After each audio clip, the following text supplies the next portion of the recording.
now all my vocabulary lessons that I do, all that robust vocabulary lesson is all done through Google presentations.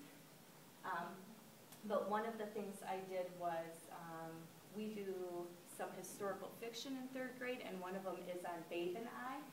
And so what I did is I pulled some historical facts out of that story. Sometimes it's hard for the kids to tell whether it's actually something that happened in history or actually part of the story.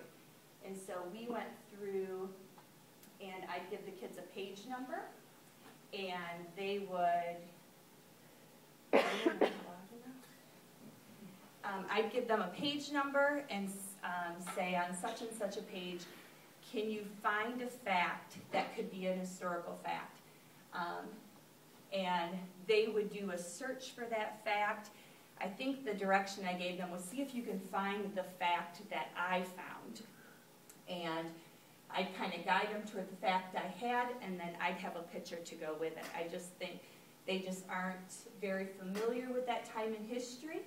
And so to pull out some of those pictures that actually happened during that time, help them understand the story better.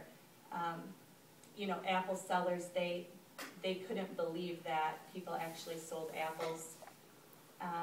Newsies, that was a big one for them to understand. Coney Island fire, I'm sure, as it says proof over the picture, that I did not follow copyright things. But, an elevated train station was a hard thing for them to understand.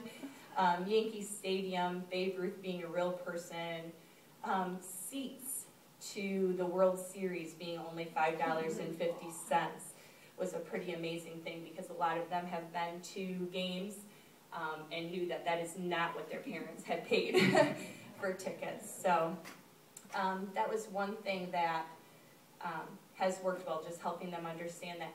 Another thing I had started there was setting up a Google site with the idea of sharing that with 3rd grade staff. Having a site that we could all go to and add to. So if you looked at lesson 6, here's where we would download some things that we would find went with that lesson. So we all weren't searching everywhere. It was kind of a place where we could gather everything. A work in progress, so it has not been shared yet. But one of the things there then is just the Google presentations for robust vocabulary. So the vocabulary word, what it means, and then pictures to go along with it to help them understand it. The pictures often, what took a long time to put it together was I wanted the pictures to match the way the word was used in the reading test, because sometimes the reading test, the way they use the word in the fill in the blank for the reading test doesn't match the way they wanted you to teach it all week long. So there's a little bit of finagling there. And what I've noticed in the room is I hear a lot of, I can't remember the word, but I can remember the picture that goes with it. And so, well, what was the picture? And that often brainstorms or helps kids remember the vocabulary word and what it means.